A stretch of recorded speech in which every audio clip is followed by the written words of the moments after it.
Gavin. Hey, Louie. He has risen, babe, because it is Easter. The bunnies are out. I've got eggs coming out of the wazoo. I'm Not happy the to be here. wazoo. The wazoo. Also, we're recording a daytime podcast, which I love because the sun is shining, spring has sprung. That's why my cocktail is just a coffee. That's my favorite cocktail. You're blitzed. You're wasted, Gavin. Yeah. Get out of here. Awful. We have a special guest with us today. She is not a ghoul. It's Kate Erbland. Hi, Kate. Hi, guys. Thanks so much for having me on Easter Sunday. I know. This is our church, okay? Yeah. Thank you for coming on, Kate. Kate, you are somebody that I've actually wanted on the show for a very long time, but I've been too afraid to ask because you're the where you are on like film criticism echelon is like way too high. And so I'm always just like, that's me miming trying to get up there because podcasts are, infamously a visual medium. But I do want to point out that you are the executive editor of film at IndieWire. Thank you for coming on. I mean, I know we're friends outside of this, and I'm not normally like this, but now that we're in a position where I can be like, I'm going to gush. Thank you so much. Gavin's about to bust. Well, thank you for humoring my idea of where I was just like, Andrew McCarthy, because it's like, always really love to say movies. Yeah, I was like, thank you for coming on, but also thank you for choosing chaos and choosing fun. Okay. Yes. Yeah.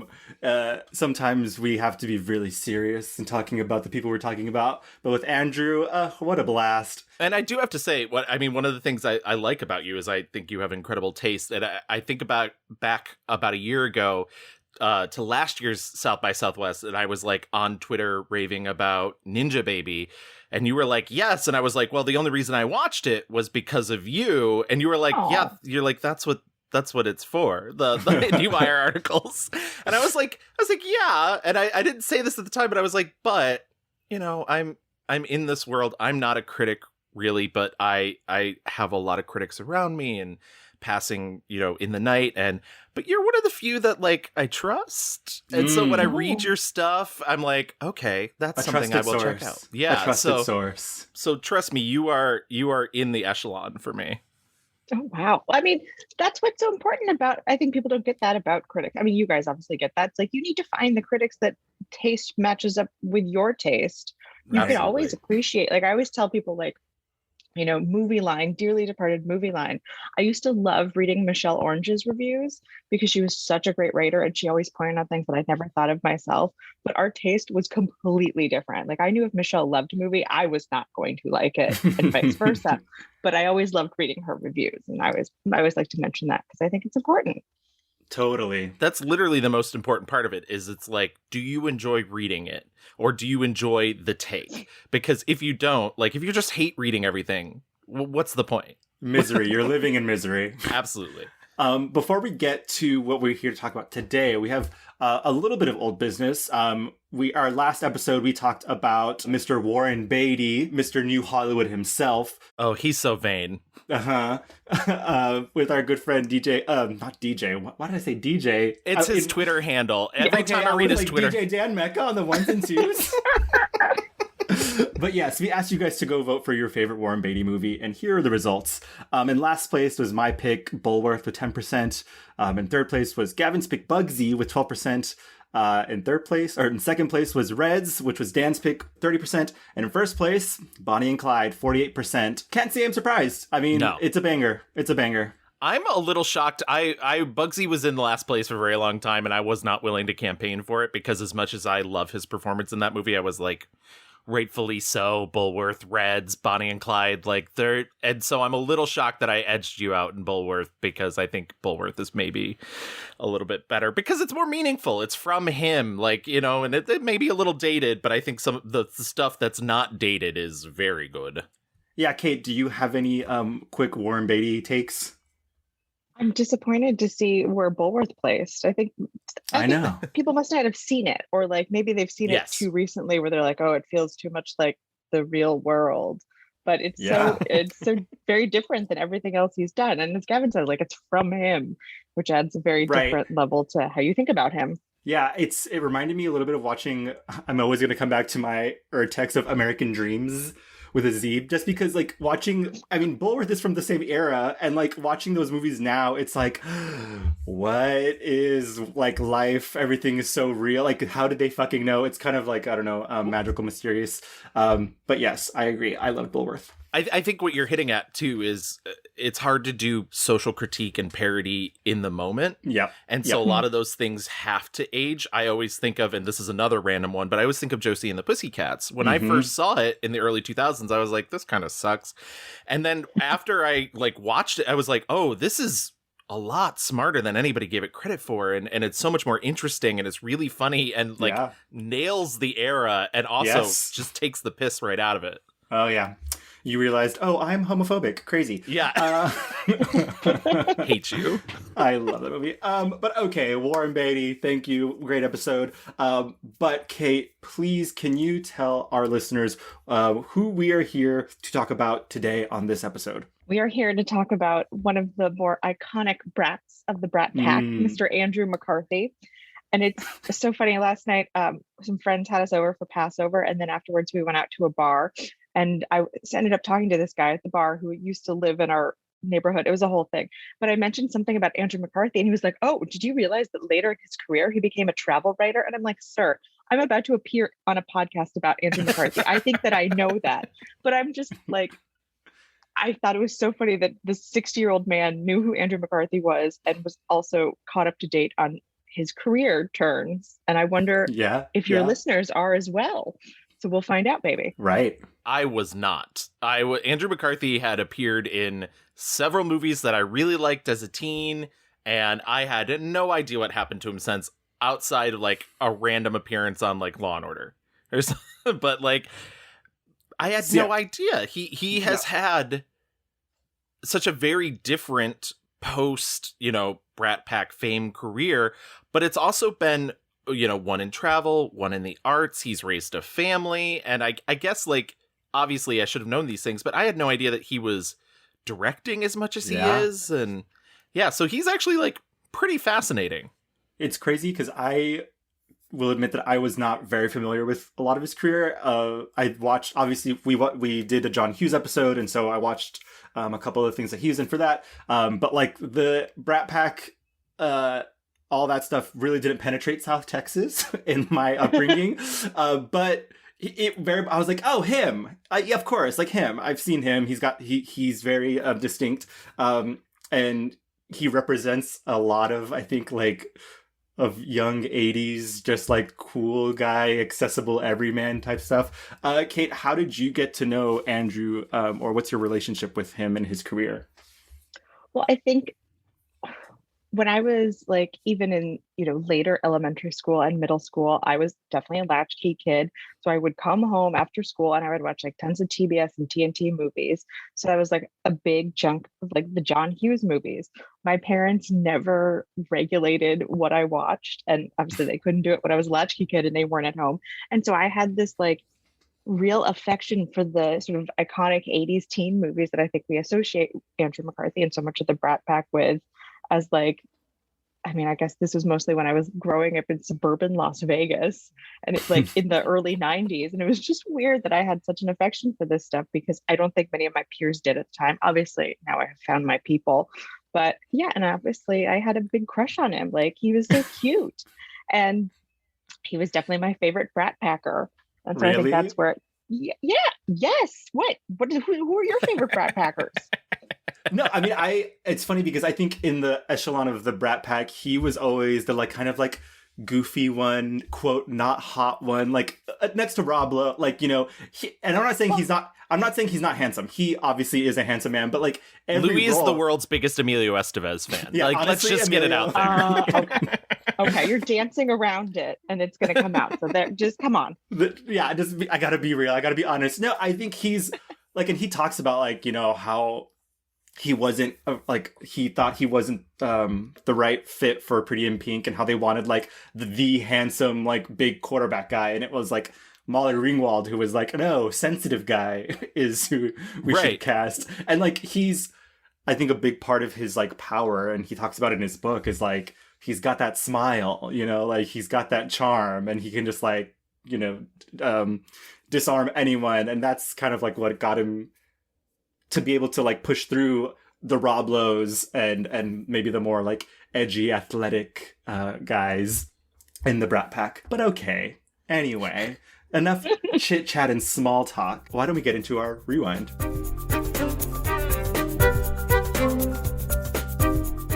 Andrew McCarthy does have a book. It's called Brat. I believe the subtitle is like an 80s story. Yes. I read it. I have it. It's just out of reach, but it's over there. I was listening to it. I like his voice a lot. Andrew McCarthy. He's got like a great very voice. Great voice. But okay. Andrew McCarthy was born in Westfield, New Jersey, November 29th, 1962. That makes him 59 years old. So young. Still so young. Still so young. This man literally has been acting for 10,000 years. I cannot believe. He's 3 brothers, 2 older, 1 younger. Listening to the book, it's kind of, there's some darkness with his childhood and his family, and I will say, like, he grew up in Jersey, close to the city, and he talks about like not having a lot of money growing up, but also I was like, that sounds pretty middle class to me. Yeah. Especially like, and I was like, well, my life wasn't that. But like when he's saying he was embarrassed to like go on dates with girls because they had like 2 TVs in the house and he only had one. And I was just like, okay, yeah, but like you still had a 3-bedroom house in exactly. Jersey. So you like reference having your own room. Yeah, that's enough for me. Yeah, that's enough.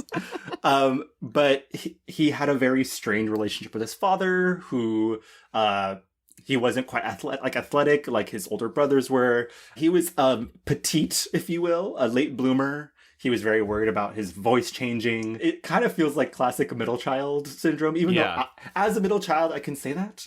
Well, that's what I was going to say, is it feels very... I think I had a better relationship with my father than he paints with his father, because it does get dark, and we'll get to that later on. But he was like pretty classic mama's boy, and as a mama's boy myself, like I feel like I can say that, and that's it seemed like his mother sort of doted on him the way that she didn't with her like star athlete children, and and I think there's something to be said about the like maybe not as butch child, even if they're not queer as a child, like that sort of gravitates towards the like finding their own people and not having to deal with the like team and aspect. And it's funny, like he's literally living out a lot of the characters in his early career are him. Like this is the outsider, kind of like not fitting in, but who still can like charm your pants off. I think, does he say that his mom calls him the daydreamer? Yes. He's her daydreamer. His dad has some vague, like, business doings with, like, ventures, is what he calls them, and takes percentages. Yeah, whatever that means. We're all arts people. Yeah. Ever Money? Heard of, money, white collar crime. Ever heard of it?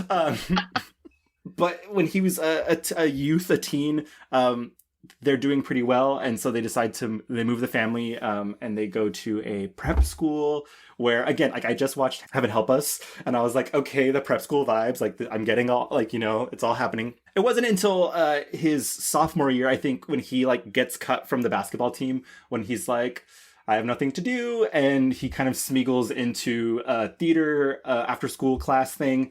I love that the way he describes it in his book is that he just started showing up. Yeah. They were in the middle of rehearsing Hello Dolly, like months in rehearsal. Yeah, exactly. And he's like, I'll sing around the piano with everyone else. Right. And I also just love the idea that like Hello Dolly is what gets him into acting. Hello, Andrew. Hey, it's a route for a lot of us. Yeah, just saying. Truly is. Yes, and so it's there where he realizes that he wants to act. He has like a fun bit moment where he like improvises on stage and kisses a girl, and people laugh, and he's like, was this what it feels like to be a star?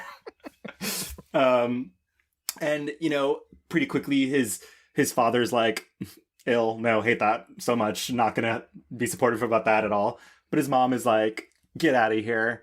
We love our little actor. He loved a little daydreamer. Yeah.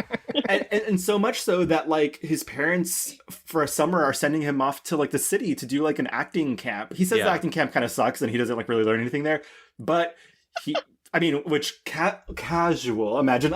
Yeah, I went to acting camp and it was lame. Yeah. It was on like 70th Street in Manhattan, but ugh, the worst. I know, can't believe. But he realizes, oh, I love New York City and I want to be in New York and I want to go to school there. And, he's not a good student. And it's so funny. It reminds me so much of like when I was in high school, I had everything about like city life was stuff in the TV that I didn't think was real. Like I didn't know like you could do that stuff. And so when he's like, oh, I want to be an actor. And they're like, oh, well, do you read plays? And he's like, no. he's like, I don't want to do anything. I want to do this thing, but like, I don't know anything about this world at all. And I was like, yeah, that kind of was me when I was like in college. Like, I was like, I want to be a journalist, but like, I don't want to do anything. Like, I don't want to, there was no roadmap. So yeah, he casually applies to NYU because he knows it's in New York and has a drama program, which LOL. And I don't know how NYU works. I don't know how people get in, but he auditions. He does have to audition. No, he auditions, but like it sounds like they're like, you're really bad at school, but you danced around and like did a little monologue from Oliver. Right. So well, that was his like pride and joy. His big starring moment in high school was the Artful Dodger in Oliver. And if you think that that's not going to get brought up towards the end of the book again, it is. It's yes. So he gets in, and they're like, "Bring your grades up, and you'll fine." And he's like, "Great, love that." He gets into NYU, and he's going to the Circle in the Square acting school. Okay, he's doing all the things, and he's fully living in Greenwich Village, like the classique. Just like, I'm from New York, or I'm from Jersey, moved to the city to be a star. It's kind of wild. I was like, this is literally a YA novel. This is the movie Patty Cakes. An odd comparison, but I'll allow it. She literally is sitting in Jersey looking over the city. She wants to come to the city. He is expelled after 2 years, but like he kind of wanted to. He was like, right. In his book, he's like, I needed to get into acting school so I could drop out of acting school. There you go, gal. I do want to fill in one odd thing that's sort of, he befriends one of his high school teachers.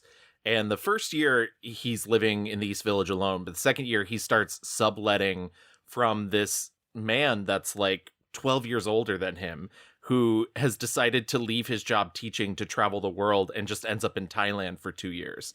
And so he ends up living with this like roommate of his teacher, who is somebody that's a decade older than him, who doesn't want to live with him. And I just think it's such a funny, like, odd detail of being like this like 19-year-old kid living in New York City with like a 30-year-old man as your roommate who's like, leave me the fuck alone. He's like, I'm a New York actor, actually. His first big break or major role is in 83's Class with Jacqueline Bisset. I had never seen this movie before. My jaw was on the floor when I was watching this. I could not believe the twist in this movie, I guess. Or like, I don't know if is it a twist? Is it a major plot point? I don't know. I don't want to spoil anything, but I think in this case you should, because the movie kind of hinges on it. Like, the whole movie is about him fucking his roommate's mom. I was gooped. When was the first time you saw Class, Kate? Because this is also my first experience to it, but it sounded like you had seen it before in your emails. That was one of the earlier ones that, I watch at home after middle school. And, I was definitely, cut for cable consumption. And it's crazy that it's his first film, but obviously like knowing and learning about his life, it's like, yeah, this kind of sounds like you're tapping into your own stuff that's going on. But he's like, it's a weirdly sexy movie, but like maybe you're not supposed to feel like it's sexy, because the twist / total plot is a little icky. Yes. But You a little. you think like in my head I was like, oh, this movie is about like a young man, trying to find his place and like, learning and like very that going to prep school, but it's just and then all of a sudden it's about him like having an affair with an older woman who surprises his roommate PS, which is Rob Lowe. This movie is just packed with young actors of the 80s that would go on to do more stuff. John Cusack's in John it. Cusack, yep. Yeah, but I didn't mention, he talks in his book about how he has this one teacher at NYU who's like, that smile is gonna get you really far, but it's gonna be like the downfall of you, because I guess what she was trying to say and what he gleaned from it was that he was relying so much on his charm. He was just, kind of, and it's funny because he talks about how his dad was the same way. He was a very charming man, was a businessman. And so it's kind of funny that, he took that from him and he was able to have that charisma. It's totally true. Like when he's on the screen, he flashes that big smile, his big blue eyes. It's like, okay, we get it. But what's interesting about that is that I was like, yeah, you're down for, who cares? You like me and you want me to keep going. You know what I mean? So I really did want that. It's funny too, because the process of getting this movie, it really felt like he wasn't involved in getting it. Like they recorded him on video cassette and then they basically like never called him back. And finally, like a couple weeks later, him and his begrudging roommate had come to a truce about the answering machine. And so his roommate was like, oh yeah, you got a message about some audition. Wow. And so what he's been able to piece together is when they brought the tape back to LA, nobody could figure out how to like rewind and fast forward it. So they just had to keep sitting through his audition over and over and over again until they were like, yeah, I guess this is the guy. It's a twist of fate. Yeah. Well, it's so funny because it feels like so much of his career is like, yes, this is something he really wants. Like he really wants to be an actor. He really wants to be in New York. But then the other half of it is just sort of like falling into these things. Yes. Yeah. And, and that seems like, the sort of thing that can only happen to a person who is so charming and, maybe doesn't even realize how much he is relying on his charm to kind of sort of skate through life. And like Louis said, it's like a YA novel.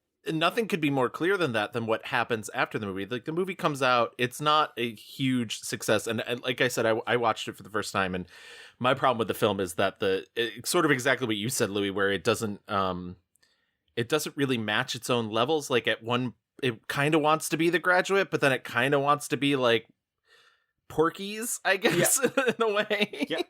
Yeah. I mean, the ending, I was like, that's it? They fight and then they're like, LOL, credits. And Jacqueline Bisset was very upset, apparently, that they removed a lot of her scenes. Like she had a scene actually at the psychiatric hospital and everything. Wow. And she thought it was going to be this deeper thing about this woman. And then she realized, like, no, it's about the kids. It's a teen comedy, babe. So sorry. It's only money. Yeah, well, it's my only money. Have you ever been in love? Yeah, I was pretty fond of that $100 bill. Do you think there's something wrong with me? Well, how do I know? I mean, I don't know you. We can fix that. But the thing that happens afterwards is, Jacqueline Bisset, by the way, and I just keep calling her that because in the book there's a photo of her and underneath it says, it's Bisset like kiss it. Oh. So okay. Drag me. But that's not against you. I always thought it was Jacqueline Bisset as well. So, but she invites him to come live with her. Yes. And so he like goes and stays as her and her husband, who is like a ballerina from Moscow. Like to like live in their house, and he would just like watch him exercise in the morning and then at night like help out Jacqueline like get prepared for her parties. And like this is so sexual. Yeah. Well, I'm watching her ballerina husband work out in the morning and then helping her prepare for parties in the evening. He did say there was one point where that it only happened once, but they were talking and she kissed him and then she like left the room. Just one time, it was one of those adolescent fantasies that just happened, and that just happened. Wow. Wow. And he's like 19, right? Yes. Like he's a child. Let's get it out there. Well, depending on what state you're in. Yes. Correct. It was Los Angeles. Anything goes. And he did you guys watch The Banneker Gang? Yes, I did. It's I did not realize it was an after school special. I was like, this movie's awfully cheap looking for a Hollywood movie. And then I was like, oh, okay, it was literally an after school special. Scholastic said, let's make a little movie, guys. How about that? What's funny, in the next two movies, like The Banneker Gang and Heaven Help Us, the same little girl plays his sister in both of them. Yes. And I was like, that's interesting. Both of these movies are basically, especially Heaven Help Us, like class, he's a young, kid in prep school, private school. Heaven Help Us just made me think like, Jesus Christ, thank God we don't live in that era. I have no idea what the fuck goes on in Catholic schools, but brutal. I didn't rewatch Heaven Help Us. Heaven Help Us I watched years ago because I was doing a project where I watched every film mentioned in the Celluloid Closet, the famous book about queer cinema. Mm-hmm. And literally Heaven Help Us is only mentioned in the book because Kevin Dillon's character says the F word several times. Yeah. And so I remember watching, I was like, that's that movie. I'll skip it. It's, I'm not mad at it. It's teens being teens in the 70s, I guess. But really, like, the big explosion comes in 1985. And this is like the sound the fucking alarm, Huns, because the Brat Pack is here. St. Elmo's Fire comes out. I had never seen this movie before. Wow. And I didn't know what I didn't know what I was going into. I didn't know. In my head, I was like, maybe it's about a fire department. Oh my God. It's a rough watch, is what I'll say. This is very very similar story to Kate, except I grew up in a very small town in northern New York.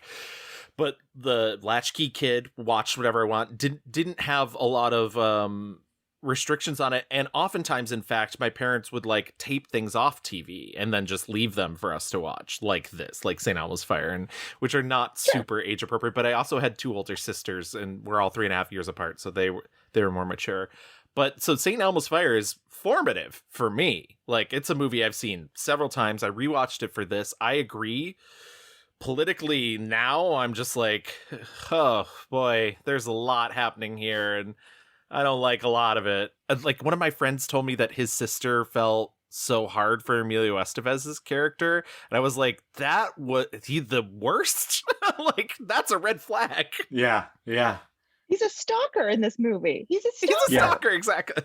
And like, and then even though he's a stalker, they give him like the moment of like, and then he kisses her, and she's like, "Fuck, I guess I'm stuck with my boyfriend, and I could have my stalker." Poor Andy McDowell.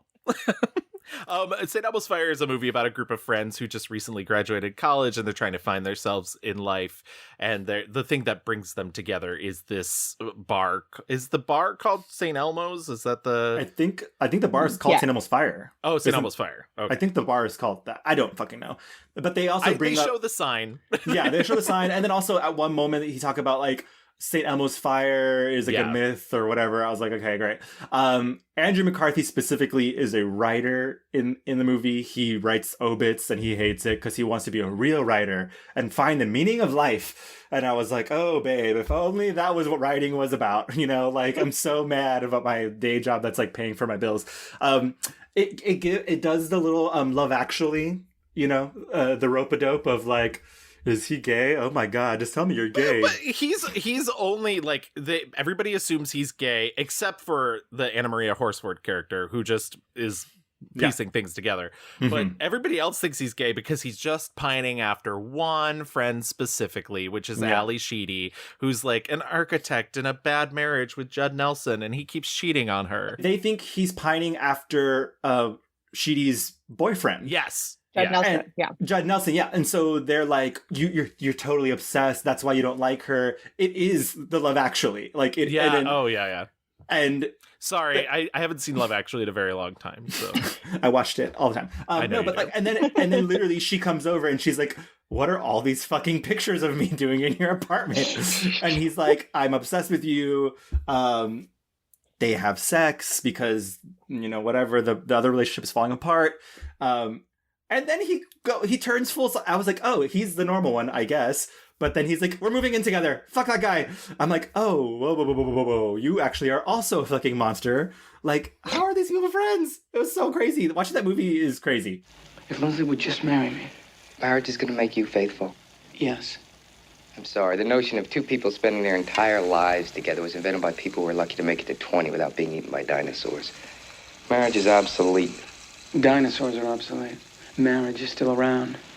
I did want to mention, as I mentioned earlier, Anna Maria Horsford is in this movie. She plays a sex worker who like always sees him on the street and is like, "You never come on to me, so you must be gay." We've had them on the show before, but the very great podcast you might know her from interviewed her, and they asked about working on this movie, and she talked about how there's a scene where he hands her a bottle of wine that he's been drinking of, and she wipes the top of it before sipping out of it. And Joel Schumacher, who directed this film, was like, "Why would she do that? She's a prostitute." And Anna Maria Horsford was like, sex workers like to keep clean too. Yeah. And it blew his mind. Fucking Joel Schumacher. There's another great anecdote for the book about them on set, because he was friends with Rob Lowe. Rob Lowe was like the only member of the Brat Pack that he was friends with. And so he walks by Rob Lowe's trailer, and Rob Lowe is watching himself eat in front of the mirror. And so he just like shouts like, "Admiring yourself, Bobby?" And Joel Schumacher, who he did not know was behind him, just goes, "Wouldn't you?" Oh.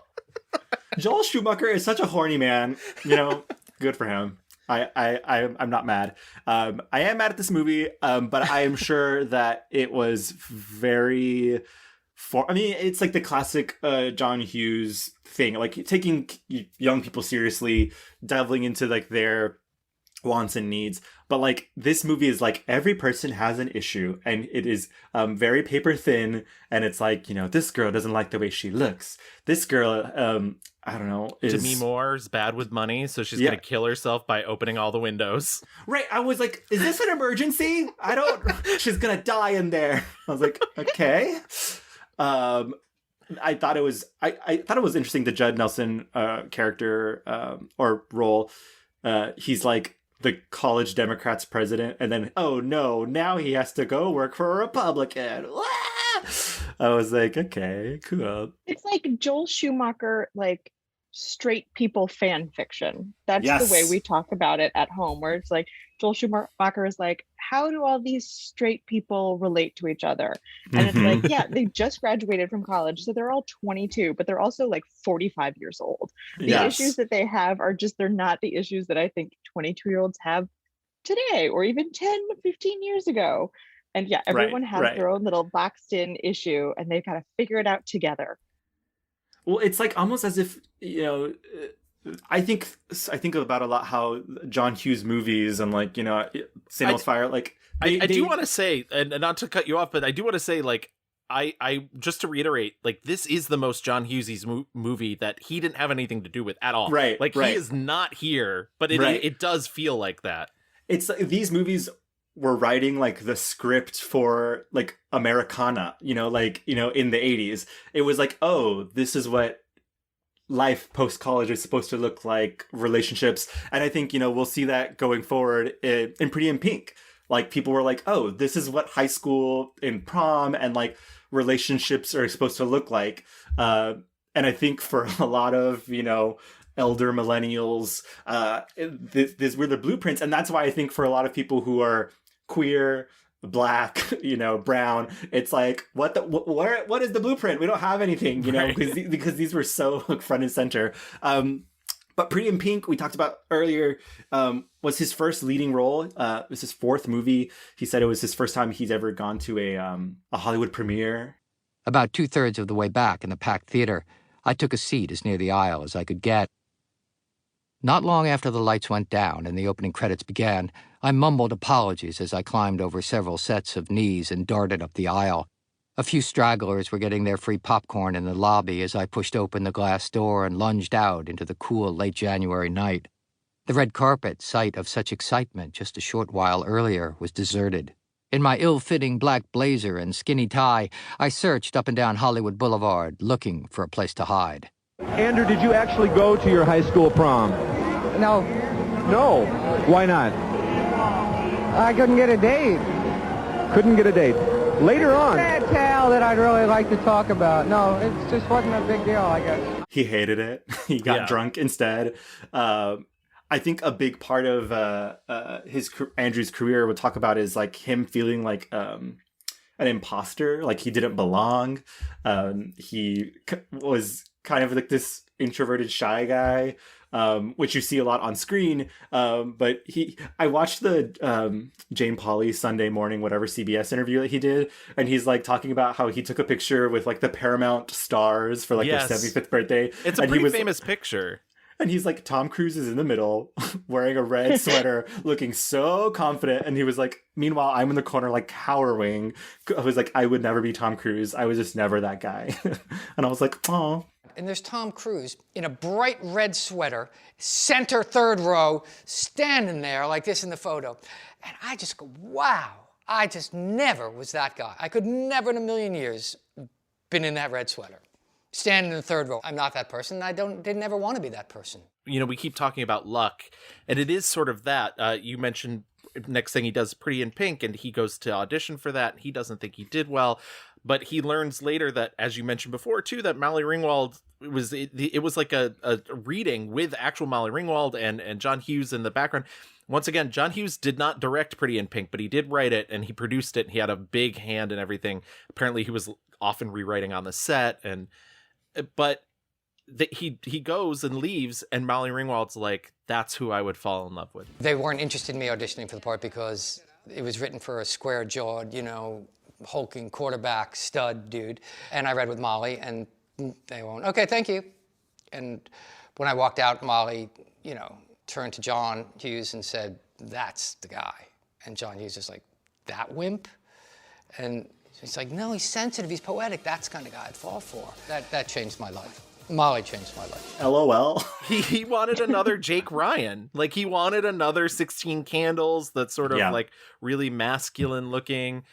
And so he decides to take the chance. And it's funny because Andrew McCarthy, we talked a little bit in the John Hughes episode about how John Cryer felt really alienated on the set because he was gregarious and outgoing, and Molly Ringwald and Andrew McCarthy weren't.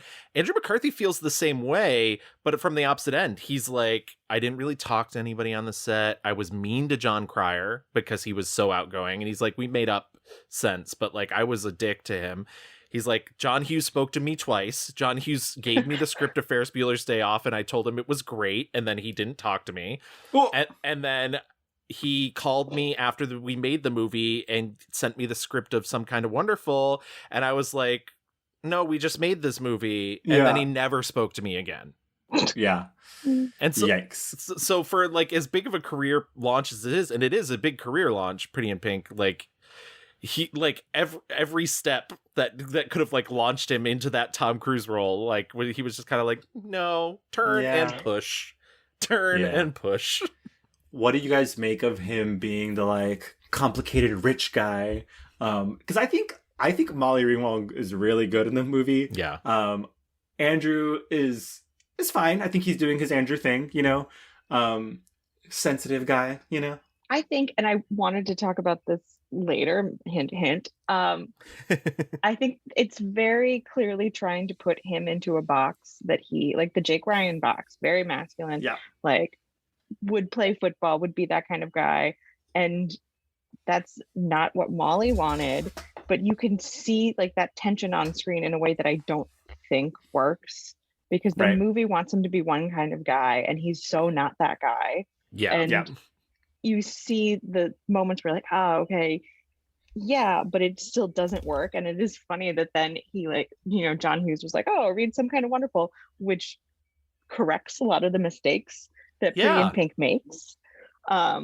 So yeah, it is sort of the same film, but it corrects a lot of mistakes that Pretty in Pink made. And that I think, as I said, I grew up and I had a huge crush on Andrew McCarthy, and especially in Pretty in Pink, but revisiting it and thinking more about it the last couple of weeks leading up to this, I'm just like, it doesn't work. It really doesn't work in so many different ways. And it doesn't work because I think he's still trying so hard to actually be himself. But the movie doesn't want that of him. Right. He's so uncomfortable. He looks insane in the reshot ending. There's two reasons he looks insane. But the first reason is because his eyes are wide the whole time when he's just like, we're gonna end up together, she should run. I pitched in our John Hughes episode that the real ending of that movie is she should be like, fuck you both, I'm out of here, and leave herself and go party with Annie Potts. But the other problem is like, obviously most people know this, the original ending of Pretty in Pink is she ends up with Ducky, and a lot of test audiences hated that. John Hughes was like, they don't like it, she ends up with Blaine. And so they have to reshoot this ending. They had to pull him from a Broadway show he was doing at the time, which was a Vietnam War drama called The Boys of Winter, which he said was also being rewritten daily. So he didn't mind the break from that. And they flew him back to LA, but he had shaved his head. So they slap a wig on him. And Let me tell you, in the Blu-ray of this, you can see the lace. You can. Oh, good. Not great. That ending doesn't work. It truly doesn't. And I get why John Hughes, being the kind of people pleaser that he was, would want to redo that so the ending worked for a teenage audience, but it doesn't. You told me you couldn't believe in somebody who didn't believe in you. I believed in you. Always believed in you. Just didn't believe in me.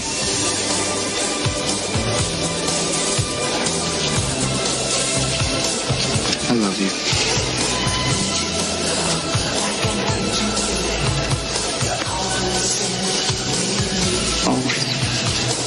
It's like around this time, the Brat Pack, like New York Magazine is what labels the group as the Brat Pack. Famously, he was airbrushed off of a photo that it's a picture, I believe, from St. Elmo's Fire. Yes. And it's Rob Lowe, Emilio Estevez, Judd Nelson. And like there's a gaping hole where Andrew McCarthy is that they just airbrushed out. And he says, at first I was really mad that I was like, oh, why'd they airbrush me? And then like when you read the story, he's like, thank God they airbrushed me because the story is, not complimentary. It was very much like these fucking punk kids who think they're running Hollywood. But he was still Brat Pack by proxy. And he does bring up a really interesting point is, there were many projects that they probably could have done together that would have been interesting, that all of them sort of instantly became toxic. Yeah. And so they never would have, there was a movie that he was going to be in with Emilio Estevez, and Emilio Estevez asked for him to be recast. He said he's literally never spoken to Emilio Estevez or Judd Nelson since the ending of the shooting of St. Elmo's Fire. And so this Brat Pack myth, this idea that it was like all these Hollywood teens that were hanging out together, the Demi Moores, the Molly Ringwalds, that it just wasn't reality. But it was the perceived reality due to this very famous article. If you were a New York actor, you were a New York actor. But the second the Brat Pack happened, that went out the window when I was a Brat Packer. we received it, or I did anyway. It's this sort of boxing in kind of negative thing. And to realize how over the years and decades that it's gone on, that it is looked at with as an iconically affectionate term now. Those movies represent, and it's not even the movies so much, or me so much, it's the movies represent people who watch them, their youth, and they look back upon their own youth, right. Such glassy-eyed, watery-eyed affection. It's that moment when you're 20 years old and the world is cusping and you are just out there for the first time and it's let me at it. And I'm like an avatar for people of their youth. 87, we got Mannequin, which is a full fever dream. He says in his book he doesn't believe Mannequin would be made today. Has he seen the movies we make today? This has Netflix written all over it, babe. 100%. That's what I was like. I'm shocked Netflix hasn't remade this movie. Where's the Addison Rae starring Mannequin, where she is, or maybe it's a boy Mannequin this time? And be man. It can. Yeah. I forgot that this movie starts with her as an Egyptian princess or whatever. And Kim like Cattrall. Yeah. Very famously Egyptian. Clearly. But I was like, oh, they're doing bits because they're fully giving the full Valley Girl aesthetic and vibe, but they're like, but Egypt. And I was like, that's how, because as I started the movie, I was like, I forgot why the mannequin is magic. And I was like, oh, the mannequin isn't magic. It's actually an Egyptian princess or whatever. And the gods have given her time travel skills to find a husband or something. You know, that makes it sound like you didn't watch hard enough, but that's literally the looseness of the film, because I rewatched it last night. I made Dan sit through it because I was like, you know what? Mannequin was a great movie when I was a kid. Yes. It is not. It's not as a youth, it's fun. It's I love the idea that like the gay friend who is played by Hollywood and Montrose. Yes. He's like, I'm gay, so I don't care that you're fucking a doll. Like, that's the whole vibe. It's very much like, oh, sweetie, I don't want to get into what you're doing. At least you're finding love. Like, it's very much like, he understands because he's queer. It's like, what? I will give them this. It is funny that they allow Andrew McCarthy to be like, because he's the good guy, he's not judgmental about it. Because when the security guard at this mannequin, as Louis said, is literally about Kim Cattrall coming to life as a mannequin and work. It's at this department store. A And wonderful looking department store. I'll say. Oh my God. It's massive. It's a real, in Philadelphia. They still have it. They still have that organ. It's the largest organ in the United States of America. What? Yeah. It's now a Macy's. And they shot the evil department store at the Boscovs. And Dan was like, do you think they told the Boscovs people that they were the evil department store? Yeah, bad. They were just like the hip department store. That was like the one the teens went to. Yeah. They were the like, young we got one. neon signs. Mm-hmm. And hot people working here. But when he's confronted with the security guard, because he works overnights because he's a stock boy, when he's confronted by the security guard instantly goes homophobic. And he's just like, well, you're a bigot. Bye. Yeah, and so I do appreciate that. But then literally like 30 minutes later, they just have an innocuous side character call Hollywood a fairy with no repercussions. And I was just like, did she just say fairy? Yeah. So I will say there's a lot of movies where, maybe not a lot, but like just because I was watching them so quickly, but like where he's the one who stands up to the homophobia. He is the one who says, those are my gay friends, okay? Leave them alone. We're weird. Ow! Well, roll over Bill Shakespeare. That is the sweetest sentiment these ears have ever heard. No. I was rehearsing a play. I always find it best not to explain. It adds a certain mystique to one's reputation. No. I'm a regular kind of guy, okay? Don't disappoint me. When you're finished with your conversation, please bring her to window number 3. Sure, you got it.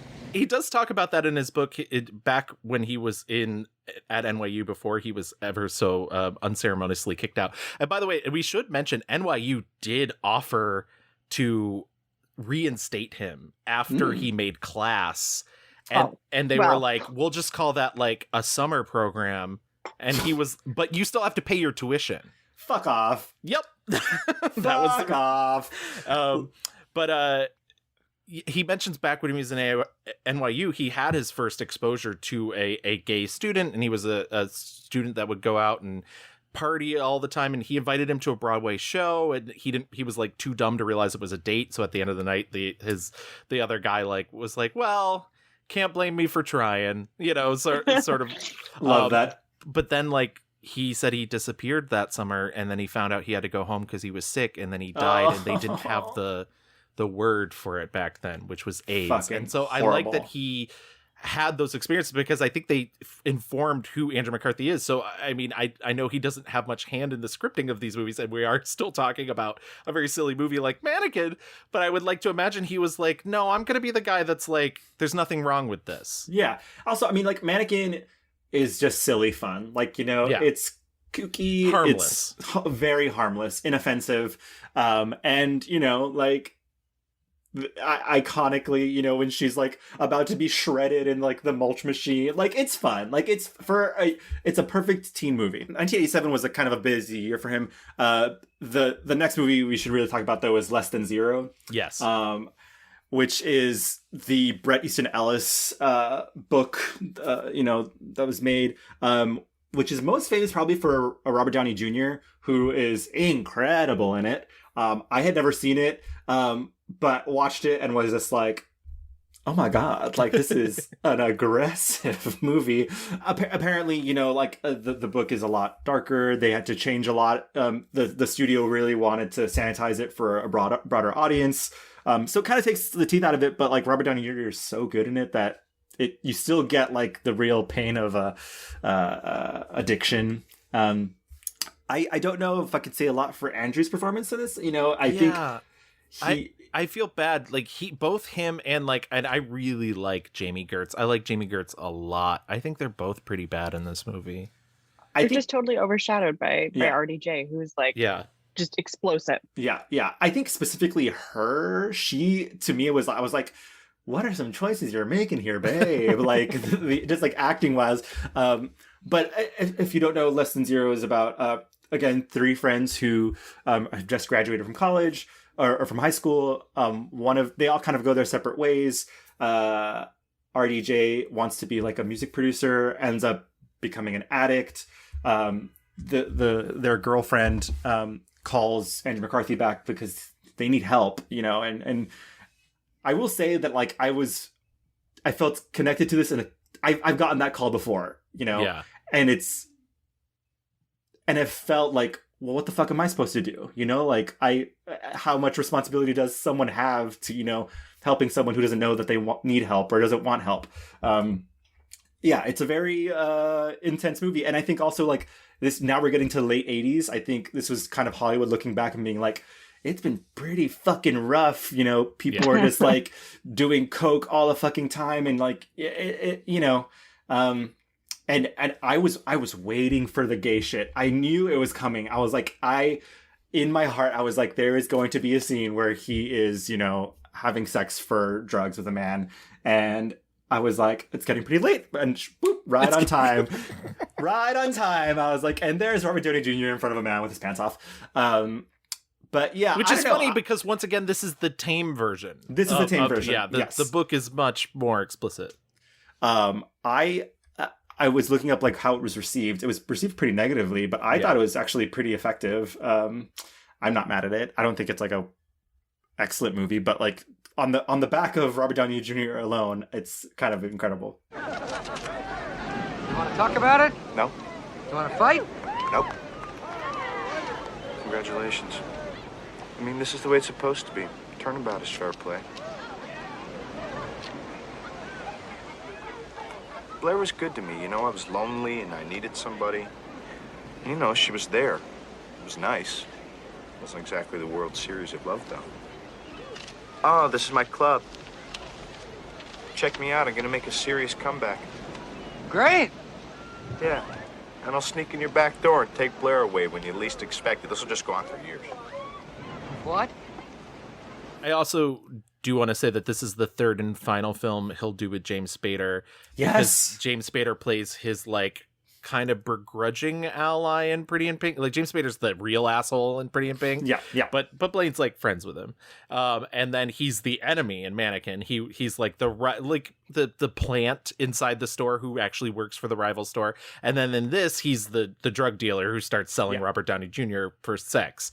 Right. And I think James Spader's really excellent in all three of these movies. He's good. And I will say, like, watching these movies, I was like, we need to do a James Spader episode at some point. I was going to say, like, you guys should do that because that's another fascinating career. Yeah, very much so. I was like, James Spader had evil 80s down, okay? Like, he knew everything to do.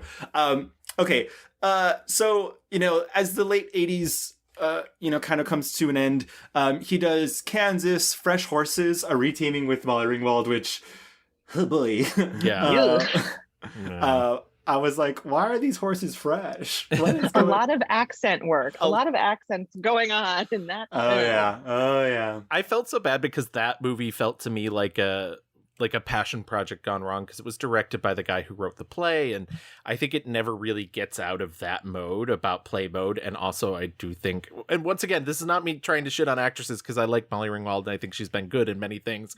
Not good She's here. not good here. No. And I actually didn't think McCarthy was that bad. You know who the standout is, though, is Ben Stiller.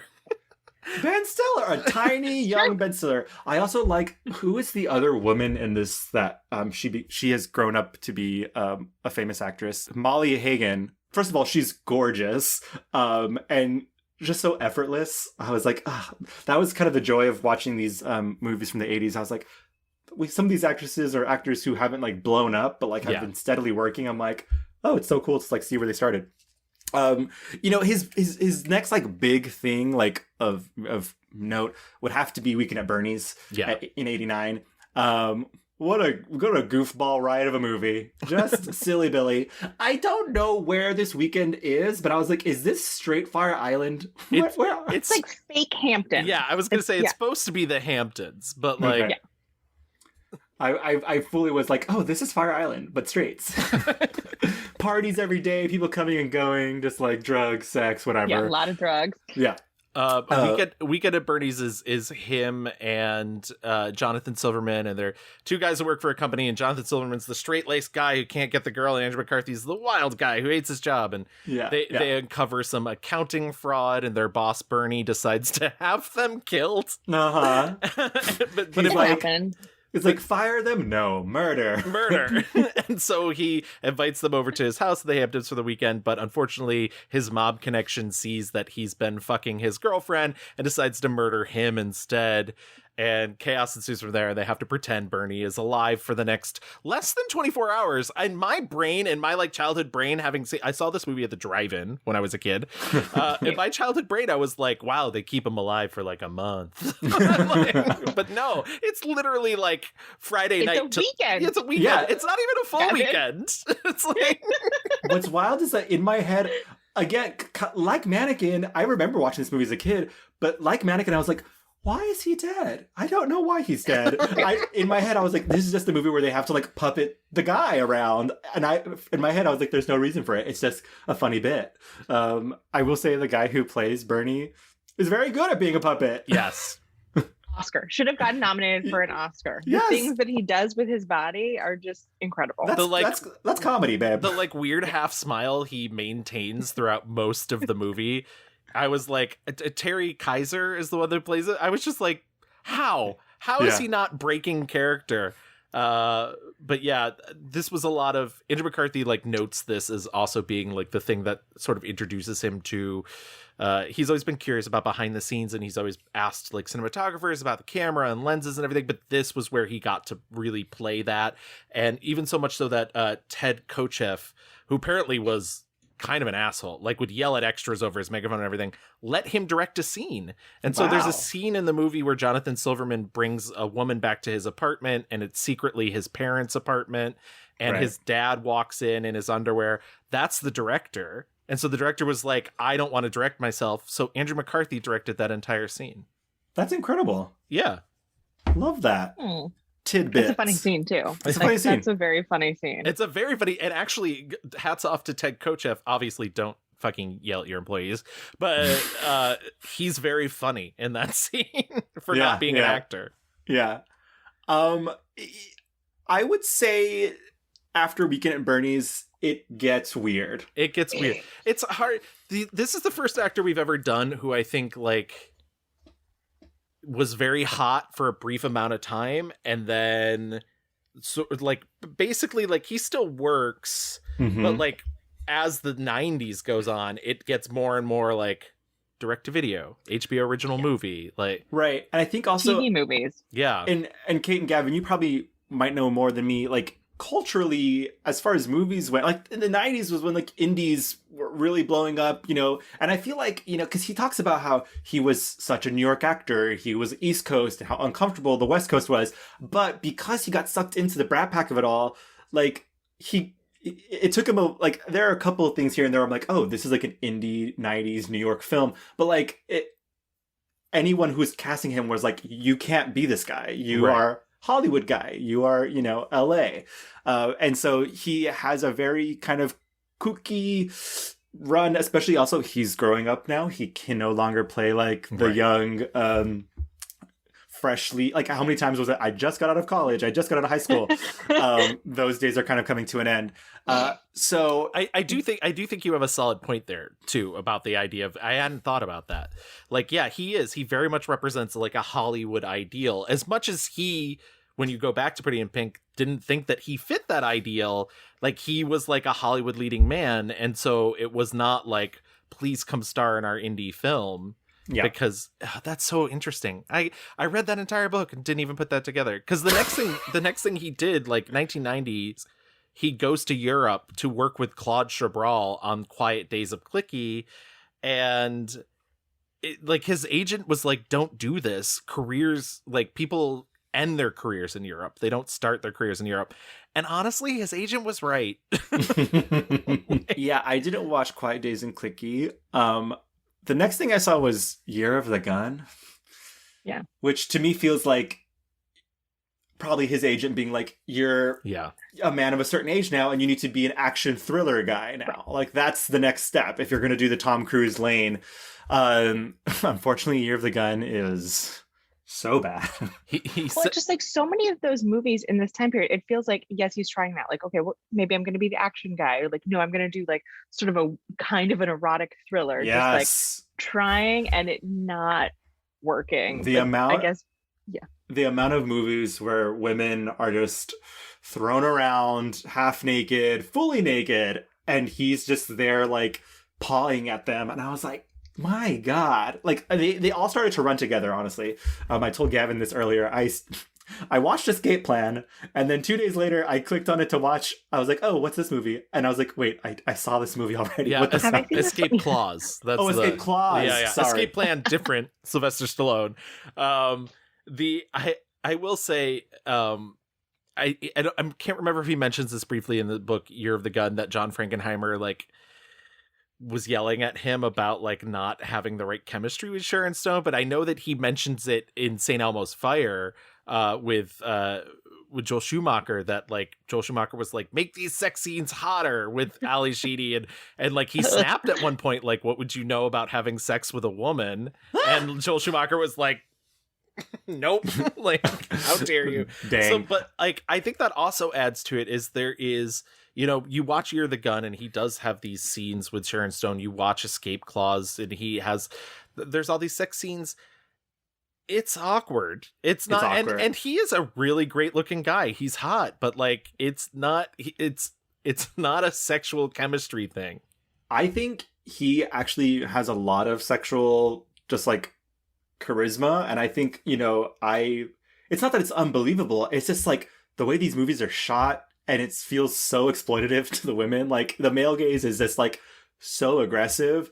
I think the hottest scenes in Year of the Gun, which is not a hot movie, are literally just him and Sharon Stone kind of like bantering back and forth. Sharon Stone, who's incredible, has just so much magnetic energy.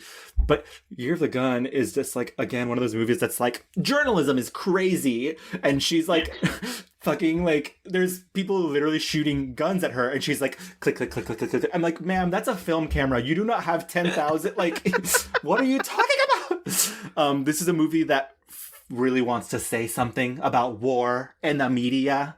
Yeah. But like, it's all wrong. It's just so wrong. You were never indicted in the bombing in New York. Why not? Because I wasn't guilty. Sure. Look, I had known somebody who was involved. Peter Weiss. He was in 2 of my classes. We were friends. He lived in an apartment with 6 other people, so sometimes he'd come over to my place and crash. The FBI got pictures of us together, Peter going in and out of the apartment. What happened to Peter? Who he was. Look, Allison, I am not and never have been a revolutionary. Yeah. Well, the book you're writing is not and never will be about spaghetti. We get a Weekend at Bernie's 2.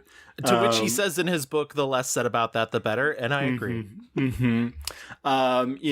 in the Joy Luck Club. I think 1994, specifically Dead Funny, is a bright spot that I would like to mention, just because I saw this poster and I thought, oh God. Yeah. Oh God.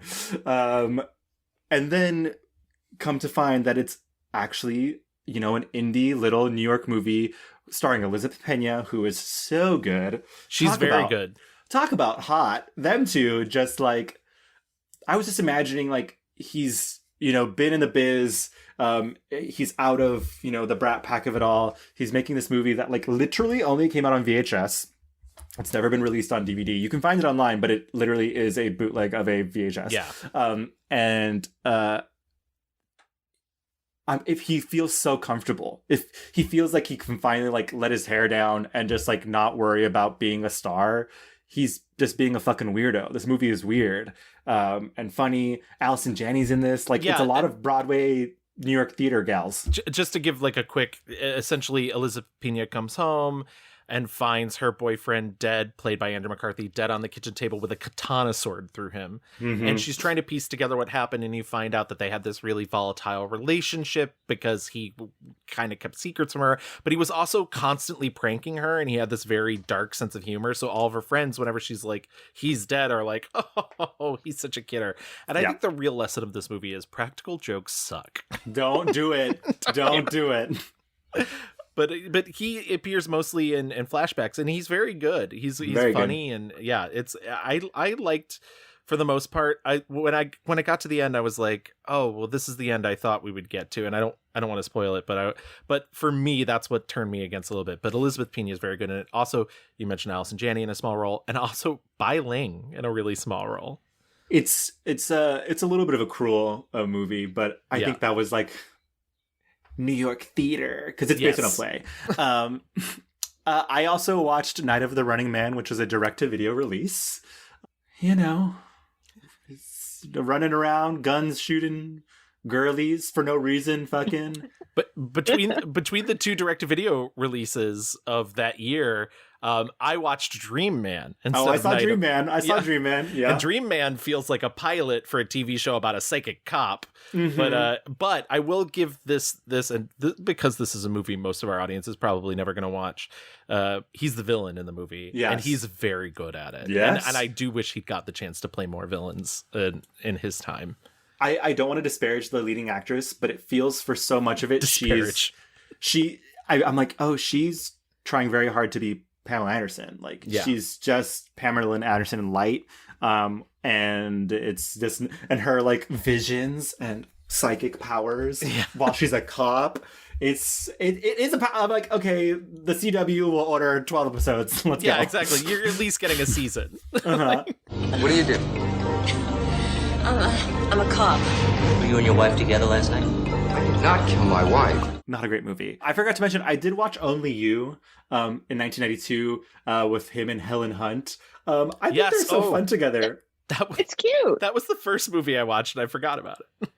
I was like, when I was watching this, I was like, he's had so many leading ladies, you know, like all the girlies of the 80s and 90s. I think him and Helen Hunt together felt like the most like adult and like, you know, real. I think that's just like because she's so good, you know, also.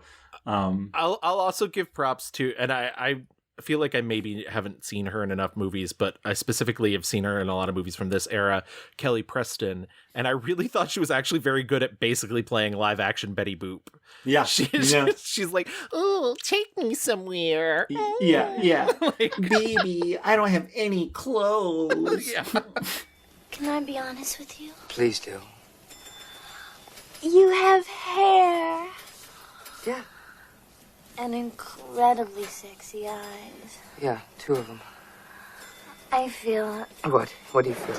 Very attracted to you. Really? Yeah, I feel an incredible amount of electricity between us. I think that's just the alcohol talking. Oh, I promise you, I am not the least bit drunk. Okay. Whoa! You know, you're in no position at this point to be attracted to another man. It's too soon. You're too fragile. I couldn't do nothing. Don't you find me attractive? Oh, God. I'm sure you get catcalls from priests. It's just...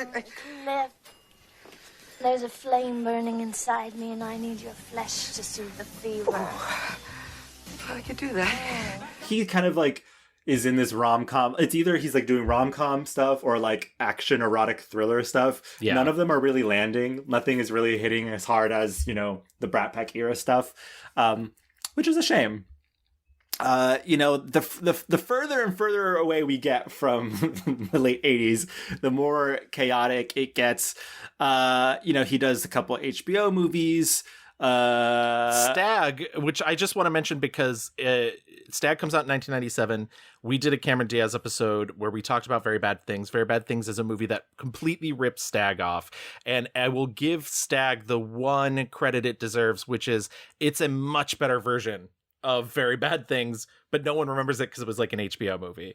But he's very good at, he's also quite villainous in the movie, and he wears like fake teeth. They're like really rotted because he's a drug dealer, and he has like a ponytail, but he's like the real badass, like evil guy in that movie. And I was like, this is a mode I like you in.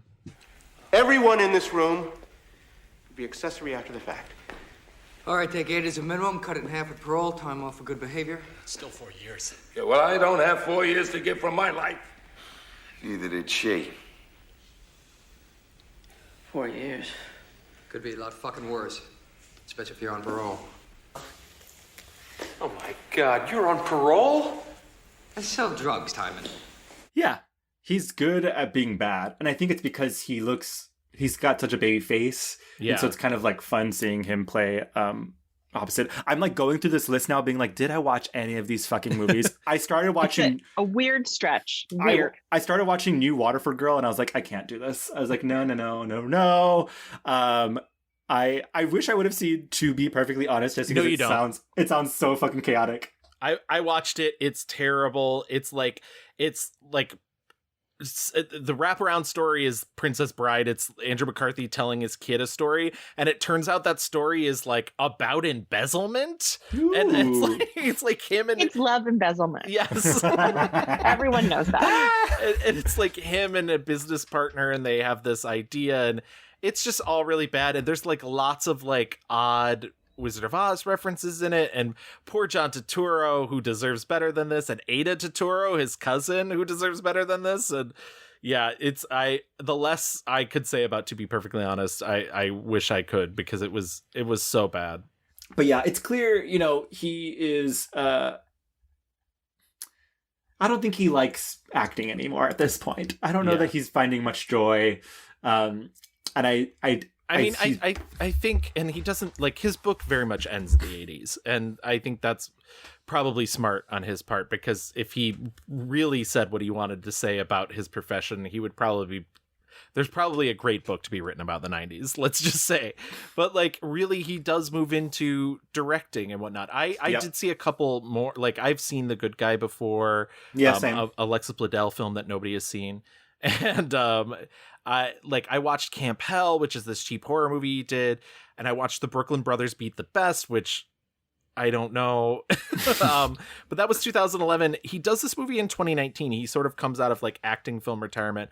I could not find this film. It's called Finding Julia. It has an amazing reputation online. Have you seen this film, Kate? I have not. I am aware of its reputation online.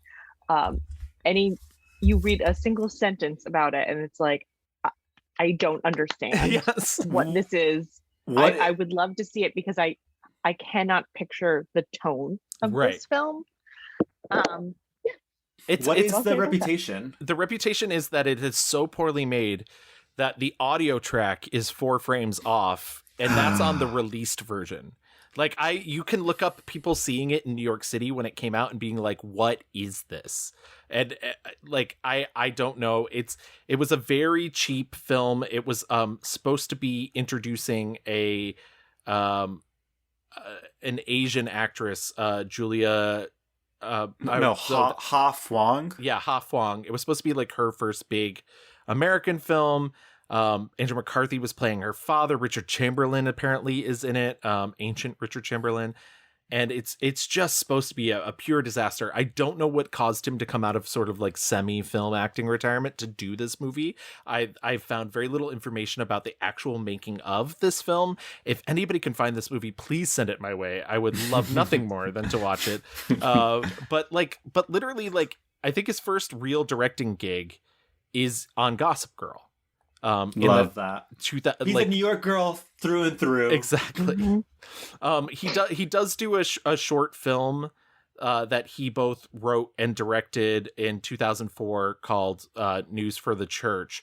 But like his first like big like not for him is Gossip Girl, and from there he becomes a big TV director. He does a lot of Orange is the New Black. In fact, he even mentions in his book that when his agent told him that Netflix was going to drop the entire season, the first season, online all at once, he was like, "That's stupid. No one's ever going to watch that."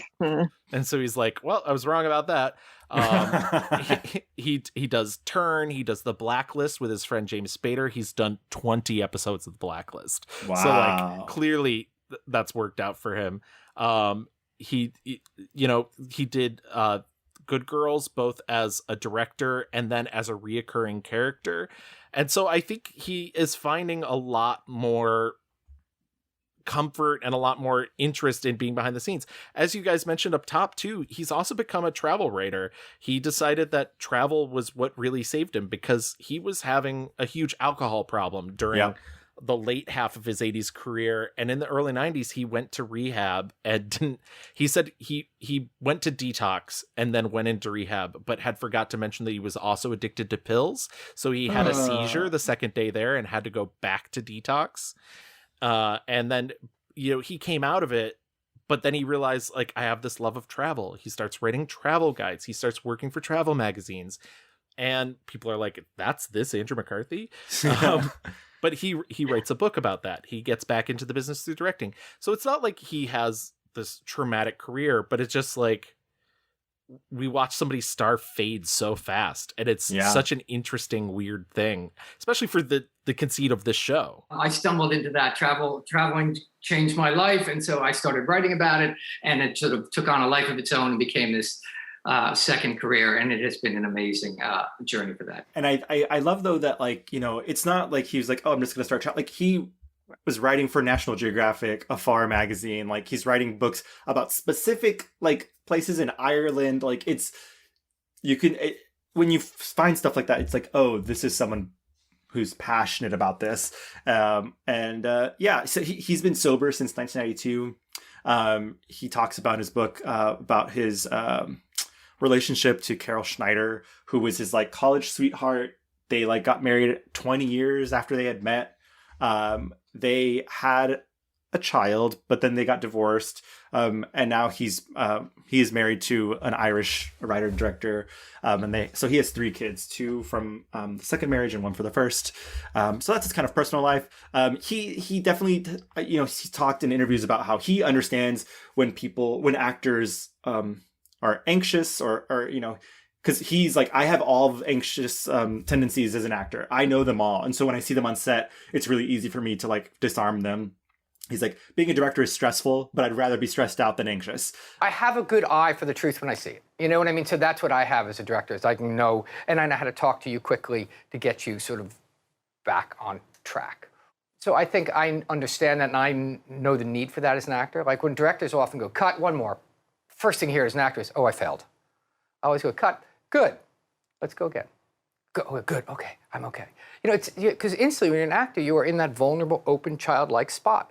And they say, cut, you close up quick. And if you hear the first thing you hear is negative, last thing you can be an actor is tense.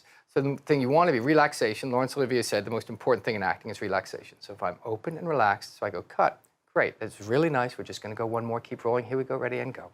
I'm still right in the mode, as opposed to, cut, yeah, one more. Okay, obviously I didn't do it right. So he's so much more comfortable behind the camera. And I don't know that he has any interest in acting anymore. He wrote his book about the 80s because probably people kept fucking asking him about it.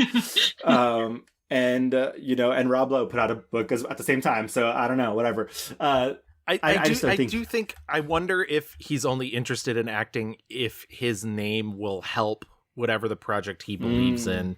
Right. And so that may be why it was less and less too in the 2000s, because he's probably does get offered a heck ton of these like direct to video stuff that he sort of did in the late 90s and is kind of like, no, I'm not doing that anymore. Once again, no idea where the Finding Julia stuff came from. His good friend Ha Wang. He's never been nominated for any major award, but Mannequin was nominated for Best Original Song for at the Oscars. So there's Oscar that. nominee Mannequin. Oscar nominee Mannequin. There you go. Incredible. All right, let's get into our picks. Let's get the bad stuff out of the way first, and let's get into our 1-star reviews. Kate, as our guest, you have the very prestigious chance to go first and tell us what was your 1-star review. I mean, as I mentioned earlier, I do think it's Pretty in Pink, which I think is an unexpected pick, but it is something that I've thought about for many years, considering, you know, when I first saw the film and seeing it since and watching it, you know, sort of midway through lockdown and showing it to one of our friends. It's just like I think so much of his career, you know, the early side, we're talking about the luck aspect, but it's him trying to figure out who he is and how to make that come out in his career choices. And it's just funny to watch Pretty in Pink and just be like, this movie doesn't want you to be who you are. And when you're a teenager and you watch it, you're like, oh yes, of course she's going to go for the dreamy rich boy. But it's like, it as Gavin said, it just doesn't work. Yep. And I think it would be a different film if there was like more of a Jake Ryan type in that role as Blaine. That's not a name. That's a major appliance. Blaine. And I mean, I think it's obviously it paved the way for his career for better or for worse. And I would love to hear how he reflects on it now. But I think it was a bad match, but good timing. Yeah. Strangely, yeah. So it was right place, wrong time. Wrong place, right time. Wrong place, right time. Wrong place, right time. Yeah, correct. I agree with the idea that like I would read a full book about the making of, like, maybe if him and Molly Ringwald co-wrote it and like alternated chapters, because I would love to hear what they thought about the making of. I once again stand firm in my belief that she should also not end up with Ducky, though, because I think he is literally just as toxic. Yes. Because he spends most of the movie being like, oh, why don't you date me? We're friends, right? Let's kiss. Incel behavior. Yeah, Incel incel behavior. But you big incel energy. Yes. But you're 100% right. He's miscast, and it's interesting that John Hughes's relationship with whatever you think of his relationship with Molly Ringwald, which like is both like a really close friendship, but awfully like weirdly parasitic because he like was kind of reliving his life through her. I think he bowed to her whim on that, and I think it was a bad move. Yeah, and I mean, honestly, like after our John Hughes episode, I was like, false gods, because, you know, Kate, to what you were saying, like a lot of those movies' problems is because it's coming from the mind of this like fucking stuck in neutral white straight guy who came from like the suburbs and who had like a vision of what American youth was supposed to be, and it's like, right, God, and for all of his talk of rebellion, like also secret conservative, which is like really frustrating as well. And that's the part that still gets me about, like, if you go back and listen to our John Hughes episode, there are some bombshells in there that I think most people don't realize about him. I know. I was like, I thought I was going to go into the episode being like, wow, I love revisiting this place. But I was like, wow, that was a fucking farce that I was fooled into believing was the truth.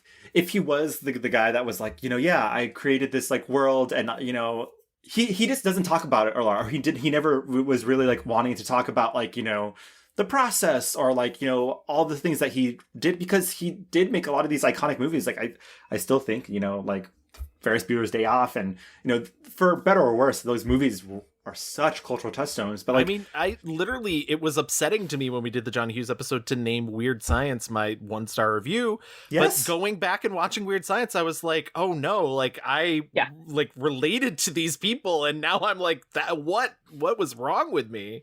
Yeah, and it's even if he had ever just been like answer for your crimes, man, like answer, like I don't need to fucking crucify John Hughes. But it's just like, hey, like, you know, what was the thinking behind this? I'm like, yeah, this is fantasy. It's not real. Like, if watching those movies, I think if you understand, like, this is a fantasy, this is not reality. But when you're a kid and watching this, you think that's reality. And so, like, it's this, if Yeah, whatever. To bring it back, I'm going to step off my soapbox now. To bring it back to Andrew McCarthy, though, I think I don't know if he would give it his 1-star review for performance, but I think that in a certain aspect he agrees with you, Kate. I think he like addresses it in the book as like, I don't know why I was here, and like I did it and it blew up and people were happy about it, but like, you know, and then pulling him from this play that like another thing that he thought he wanted to do, because he's like, I want to be on the stage, and then was kind of a nightmare process where it's like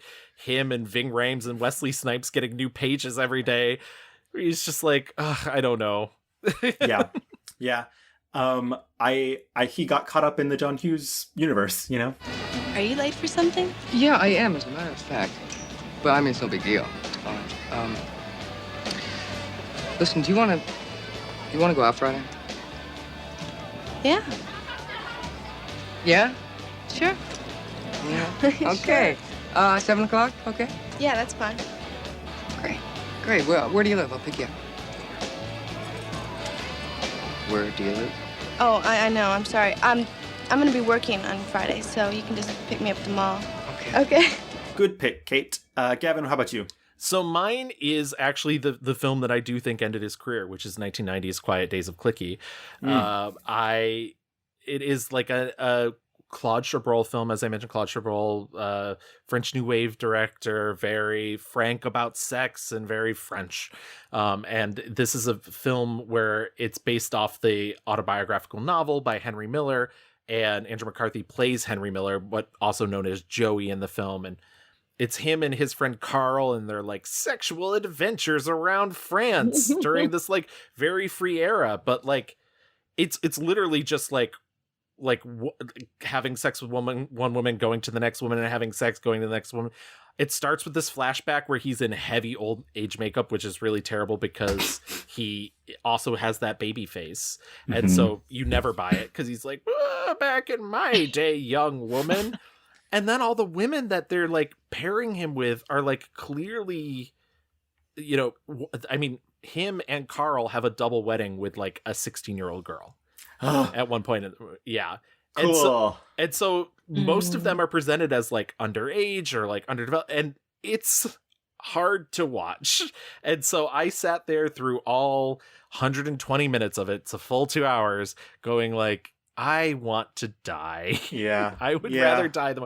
And so like, yeah, it's just really bad. Like I said, it's trying to be really deep and philosophical, but it doesn't treat women well. And I think my Letterboxd review was like, we've let men write history for far too long.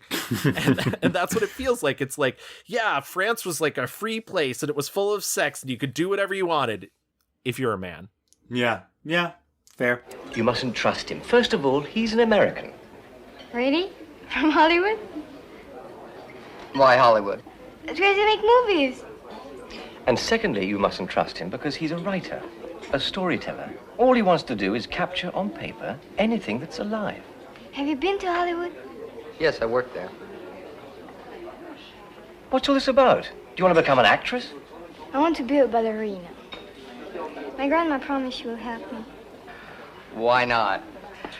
I mean, here we are, 3 foreigners in Paris. Let's make the most of it, huh? My pick, I think, has to be, 91's Year of the Gun. I think it's just kind of like him trying to shoehorn into this action Mission Impossible type situation that like, clearly he was just not, there's a scene where like he's getting the shit beat out of him and I was like, this is so uncomfortable. Like, and I was like, clearly he's not like an athletic man. I was like, he can't fight back. It's so unbelievable that he could be like an action star. John Frankenheimer, who was known for The Manchurian Candidate, I was like, this is what this movie is trying to be. It's like, it's Italy and it's fucking crazy, guys. There's like this group of people who are like the mafia and it's fucking crazy. And there's also a scene in this movie that was so deeply upsetting. He has like this lover and it's this like Italian woman, and I will give it a shout out. That's I might be mispronouncing it, but Valeria Golino, who yes. I love, and like not great in this movie, but like seek out her other projects. She's very good. There's a scene where she is lipsticking her nipples, and then having like very a common thing. Who hasn't? As right. you do. Yeah. Right. Who Normal. among us? And then goes and has like very angry sex with like the villain of the movie. It's kind of like this little twist where, you know, oh no, his lover is actually bad or whatever. But like angry sex with her, just like brightly red nipples. And I was like, what is this? That's I was how like, you know she's evil, Louis. Those were her horns. Yeah, I was like subtle filmmaking, very, you know, important political discourse happening here. It's just nothing about this movie for me works. From like I was like, oh, if you're gonna be fucking crazy with red nipple lipstick or whatever, like then be the kooky movie. But like it truly, the ending is him sitting on a couch being like, and so war is bad. And then Sharon Stone from like, I don't know, wherever she is. She's in another war-torn place because... Yeah, she's war reporting and she's like, actually war is more bad than you think. So how about that? I was like, okay. He's just so unbelievable. Like, you know, he doesn't get to use any of his charm. He's like, again, a writer who's like wanting to write about the big, meaningful things in life. It's just like everything I hated about St. Elmo's Fire, but make it like action thriller now. So yeah, The Year of the Gun is my 1-star review. There's no such person as Nella Marucci. I made him up. Well, then he's the only one because everybody else is real. It is a fucking novel. It is the first draft of a fucking novel. I'm gonna change all the names. Nobody's gonna be recognizable when I'm finished. It's gonna be like Day of the Jackal, General de Gaulle mixed up with fictional ones. I don't believe you. It reads like a piece of hard journalism. It is meant to. Every piece of information in that manuscript has already been published somewhere else. What about the plot to kidnap Aldo Moro? It's the goddamn plot of the novel. A novel that was written by a man who penetrated a terrorist cell. No one has ever penetrated a terrorist cell. I know one journalist who tried, and he got himself shot in the head and left to die in front of his wife. Now, maybe that is your idea of an acceptable risk, but it is not mine. Was there anything else? Like, are there other... there are obviously other misfires. Yeah, I was going to say that's a wormhole. There's a big chunk of the career that is misfires. Yeah, it's misfire after misfire. Night of the Running Man, Dream Man, were things that I did not like watching. I do want to say, out of the things I think people have seen, I think maybe the biggest is Less Than Zero, which once again, as Louis said, it's not a terrible movie, and you can, when you're watching it, you can tell where the story is and like where everywhere that they went wrong, but he is not right for that role. Yeah. The movie was so affecting to me though. I was like, do I need to read this fucking book? Like, what the fuck? I mean, it's Bret Easton Ellis. It's hard. Know, but then that's the thing though. But then I was like, I don't know a lot about this guy, but I was like, he looks very white and problematic. That's correct. I believe those are both in his bio. True. But I cannot stress, like, I dove into this episode being like, oh my god, I'm finally gonna watch St. Elmo's Fire. What are all the gals talking about? And I was like, I cannot believe they made Emilio Estevez the stalker. I cannot believe Demi Moore is like, I'm rich and want to kill myself because I don't know. I don't know why. All these white people problems that were just fucking ridiculous. It is it's almost like what's that thing? Like a warning sign. Like, don't do this if you grow up. Like, children, don't. I will say, and I know they're going for like a variety in the friend group for St. Elmo's Fire, except for if you're, not white. Yeah. But the my favorite is Mayor Winningham, where I was just like, why does this woman hang out with these people? Yes. Yeah. She's like the soft-spoken nerdy gal. Yeah, I was like, she's got better things to do with her time. She's trying to serve soup at the, fucking free soup kitchen. And has to deal with her fucking bratty friends. Well, I guess it's because she's the rich friend. That's the twist. Yeah. She's the money girlfriend. I felt so bad. They put her through all that shit with Rob Lowe. Rob Lowe, who is like awful in this movie. Like, his character is the worst. I was like, you smelly jazz man, go fucking play. A smelly jazz man who's like, I'm gonna go back to university and like play football with my fraternity brothers who don't even remember me because I'm too old. I wasn't here. Like, sad. Sir. I was like, what the fuck? I mean, it's almost like this movie is just like growing up, like anxiety growing up the movie, like it's just, it fully feels like, the false start of adulthood. Like, I get that. Like, and that's probably why a lot of people responded to it. Like, oh yeah, there are issues, or it's hard post-college. Like, who am I? What am I doing? Whatever. But my God, like, these people graduated and then all stayed around each other. I was like, that doesn't happen. Like, go fucking live your life. One good anecdote, by the way, that does come from this before we move into our 5-star reviews is that the neighbor, Demi Moore's neighbor that she tries to set Andrew McCarthy up with, the actual gay guy, became really good friends with Andrew McCarthy. And they've like, we love him. Yeah. Love him. And yeah. they've gotten jobs together and everything. They're still friends to this day. So they like hang out and shit. Because he said he's not friends with many actors. He doesn't want to be. So like, I believe it. I mean, after all the shit that he went through, with his addiction, and then also like, honestly, like a lot of the Brat Pack was dealing with this shit. Like, it was the fucking 80s. People were feeding them coke and like drugs. Robert Downey Jr. famously like had a very similar meltdown that his character does. Demi Moore was in rehab before shooting this fucking movie. Yeah, supposedly Joel Schumacher brought her to the table read, and the first thing he said was like, "I just want to congratulate Demi Moore on completing rehab," and everybody clapped for her. And Andrew McCarthy was kind of like, "I don't know what this means." Yeah, yeah. I'm not surprised about that. Okay, let's get into our 5-star reviews. Kate, what do you got? I mean, I think it is without question, it is for me Weekend at Bernie's. I don't think that any other movie has so perfectly captured his charm, because I think if any other actor played this character, he would be like smarmy, but you love him. He's a lovable fuck up. You obviously don't want him to get murdered. He and Jonathan Silverman are so funny together. They are so good. It's just like charming and effervescent, and yes, it is a very silly movie, and they just really make it work. There's great physical comedy. They're just delightful together, which of course doesn't really explain Weekend at Bernie's 2. I guess you can only get that magic one.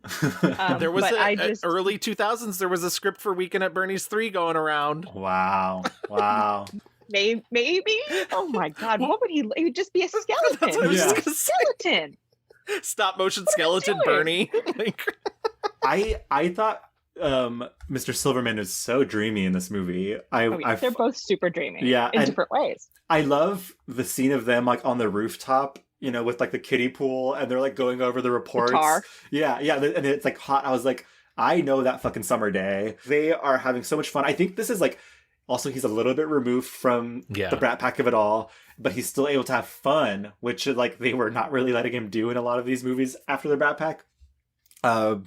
Yeah, I think that movie, still funny, ridiculous conceit, but played off so well. The idea of like, number one, being not mega rich in New York and like somehow smuggling your way into like the elite world is something that most people who live in the city will like relate to and be like, oh fuck. And then there's like having everything go awry is so fun. And he's just charms the pants off of you. So I had a couple, for as much as we've been sort of negative, there were actually a couple that we didn't even talk about that I was thinking of. But I think in the end, I actually have to back Kate up on this. I think Weekend at Bernie's is my favorite performance of his. And I kind of rewatched it. I was like, oh, I don't really need to rewatch this. I've seen it so many times as a kid. So I kind of rewatched it on a whim. And I was like, you know what? Like, there's stuff that doesn't work in this movie. There's stuff that doesn't hold up. But he's so good. And he's very good at... I think the thing that you're sort of describing, Louis, too, about that freedom that he's given is he doesn't have to, he's like no longer the leading man. And I know this is still very early, like, because it's 89, but they allow the space for Jonathan Silverman to be the leading man. Mm-hmm. And so he's the one who has the love interest. Right. Andrew doesn't have a love interest. Yeah. He's like the goofy sidekick. Right, exactly. And I think because of the lessons he picked up on this film, from being able to direct his own scene to being able to improv the way he did, he said that the house he was staying at was just filled with board games. So he brought that Monopoly to the set. And there's an entire scene that's based around him playing Monopoly with dead Bernie. Yeah. And so that's all him. He's allowed to play. His costumes were him. He based his costumes off of the outfits his aptly mentioned teacher that he like subletted his house from, because he was like hanging out with him. He was like, I want to dress like him. So he went to like Salvo's and picked up these outfits. And in a way, it's the same thing with Mannequin, but it was only the shoes. In Mannequin, if you notice, he's always wearing bowling shoes. And that was the thing that, and so like, I think there's so much of Andrew McCarthy just being goofy and allowed to play as himself and really expand on this character that probably like was funny on the page, but like not as funny. The whole idea of him tying fishing wire to Bernie's arm so he could lift the arm so Bernie can wave. That was him, you know. Incredible. So like I think really that this is the movie that shows like he's kind of brilliant, and he's able to like when he's able to turn that charm on, it really works. Larry? Yeah? You want to come in here for a minute, huh? Yeah. Look, Rich is instant, okay? That's fine. Good. What? Look what I found in his pocket. Jesus. I never knew he was into the drug scene. God, look how much is here. This is not recreational, Rich. This is a career. This man needs some help, you know that? If he's not careful, he's gonna wake up one morning dead. I watch 20/20. I know the statistics. I read. What? Larry Lomax is dead. No, you can't be. Why do these things always happen to me? Well, I guess I'm the only one that it's left to me to leave the Bernie gang, even though I think Weekend at Bernie's is really excellent. I was just so gooped and gagged by 1994's Dead Funny. I think and I will say, I think he's very good in those first three movies. Like, I think Class, Benneker Gang, and Heaven Help Us, he is so natural, so good, so charming. I was shocked at how good he is at Benneker Gang, and I did not like that movie, but I was like, there's a part where he has to pretend to be a grandpa, and it's the worst makeup I've ever seen in a movie, and he's literally just like, I'm an old man, and I was like, I'm sold. But Whatever. he's not like pushing it. He's Right. he's not like, you know, he's not a showy actor, and so he's so natural. And so in the depths of the 90s, after, you know, the Brat Pack, to see Dead Funny, and I was like, oh, now this is a mature Andrew McCarthy, and he's found that like ease again. I think that movie is so hot. I think him and Elizabeth Pena, like, there's a whole scene where she's just like pouring honey on him and like, you know, licking his chest and pouring all this food on him, and he's just like so sexy. I also think he's very funny. There's a scene where he comes over and he's dressed up as like a hot dog salesman or something, and hot. it is funny and it is hot at the same time, because I think him and Elizabeth Pena have so much chemistry, and it's just, I don't know, I'm a sucker for that genre of movie, which is basically like 90s movie made for $5, about New York City. Like it's just, it also reminded me, or it felt like his return to New York. It felt like, you know, with him, he literally was living in Greenwich, you know, loved the city, wanted to be a New York guy, and this movie kind of just lets him be that, but also has like, you know, this dark edge, because he does have secrets. He is not being like totally honest with her. I think Elizabeth Pena is really good in the movie. There are no like flop actors in the movie. The ending is cruel, but you know, I think for me, his performance in this movie, this really showcases everything that I love about him. So if you can find it, Dead Funny, definitely worth your watch. Don't you want to have a baby? Just 8. I'm serious. Oh, no, I don't want to have a baby. I don't.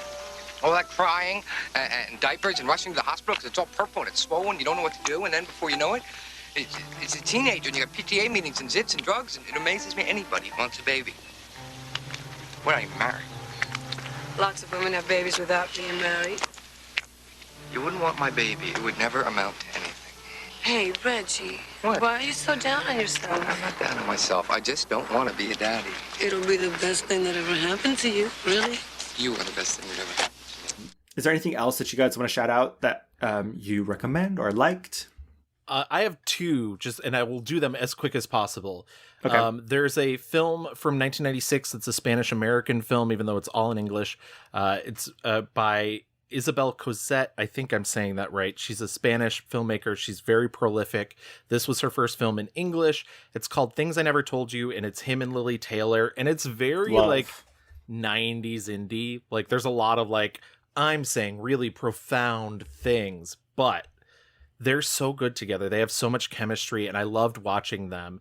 And this movie is populated with just really great side characters. Leslie Mann's in it in a very early role. Debbie Mazar, who like casually reveals midway through the film that she used to be a man, and no deal is made of it. And I'm just like, that's awesome. And also Seymour Cassel, who plays Andrew McCarthy's father. And I think it's deals a lot with like this. We didn't even talk about the stuff with his father, where his father was constantly asking him for money. And so like that was their relationship, and he eventually had to cut his father off. This felt like that, where like Seymour Cassel at one point asks Andrew McCarthy for a hug, and Andrew McCarthy acts like it's the most foreign thing anybody has ever said to him. It's great. I would highly recommend it. And Alexis Arquette is in it as well. She's really fantastic. But it is all on YouTube, and I would highly recommend watching it. And then the other one that I saw that I really liked is a movie nobody is going to watch, but if you do, you'll get a lot out of it. It's called Anything But Love, which is a film from 2002. It's like kind of a musical, kind of not. He plays a piano player. There's this woman named Isabel Rose who she wants to be a lounge singer. She falls in love with this piano teacher, but she's engaged to somebody else. It's a very conventional plot. I like the way it's shot a lot, though, and I really like their chemistry, but it is every piece of dialogue is ADR'd in the movie. And so the performances don't always match, and that's a really hard thing, I think, to get into. But I really enjoyed this movie, and I think it's really cute and sentimental and sweet. Well, I don't even know if the Cliff Mendelson thing is going to happen. It has nothing to do with work, you know that. What about Berlin? And what an amazing opportunity to travel. I am in love with you. Elliot, we haven't even... I think Isabella Rose's character, Billy Golden, like maybe would be too much for me in real life. She's like a musical theater gal, and it's like, But Eartha Kitt's in it as herself, and incredible. Yeah, it's a lot of fun, and it looks like a 50s musical, even though it's set in contemporary like 2002. Anything that you would recommend, Kate? No, I mean, I think it's just so funny to hear all these different picks, because it's like, yeah, he's had this very strange career, and was some bad patches, but there's some real gems in there that people really should try to like seek out. Yeah. And it's made me sort of wistful for, maybe he should come back and act. I wouldn't but mind I don't want him it. to do it if he doesn't want to. Yeah. I want Andrew to be happy. Yeah, be happy, Andrew. Okay, before we get out of here, let's do our mixed reviews review. My 1-star review was, unfortunately, for Pretty in Pink, the 1986 classic, not so classic anymore. Yeah. And my 5-star review is for the bona fide comedic classic, still great to watch today, 1989's Weekend at Bernie's. Love the pick. My 1-star review was Quiet Days and Clicky from 1990, and my 5-star review was also 1989's Weekend at Bernie's. God, you guys are such little Bernie snobs over here. My 1-star review was 1991's Year of the Gun, and my 5-star review is 1994's Dead Funny. All right, let's get into that fast forward.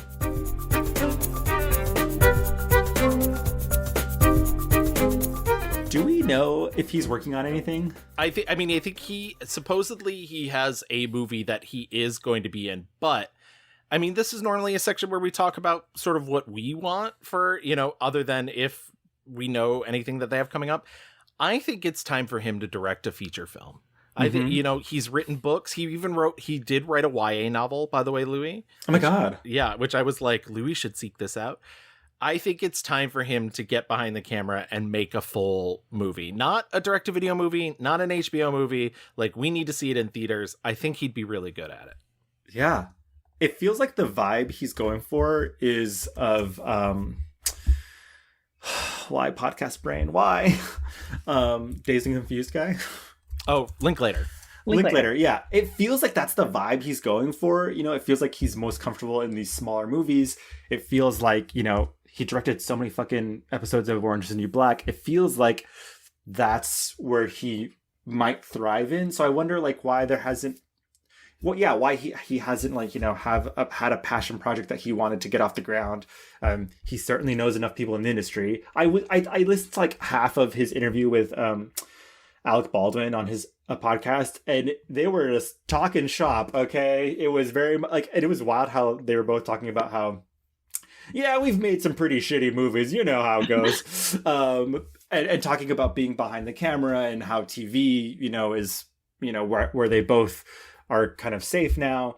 But in my head, I'm like, oh, well, that certainly Andrew McCarthy then has enough connections to probably get something going. But yeah, I would love to see that happen. Yeah, I mean, he's clearly he's directed enough TV that he knows how to direct. There's no question about that. I love he directed an episode of Nora as Awkwafina from Queens. Yeah. So there's still this comedy in him. So it's maybe a more honest but still funny coming of age comedy could be an interesting way to marry all the different parts of his career that we like so much. It's funny. He also mentioned that in that Alec Baldwin interview, Alec Baldwin essentially accused him of not wanting it enough. And that's why things went south. I don't think that's true. I think maybe he didn't want to be in the position that he was being pigeonholed into. Mm-hmm. But I don't think that he doesn't want to be in this business. It's very clear to me that he wants something, and maybe that's what it is. Maybe that's, what we can hope for is something longer.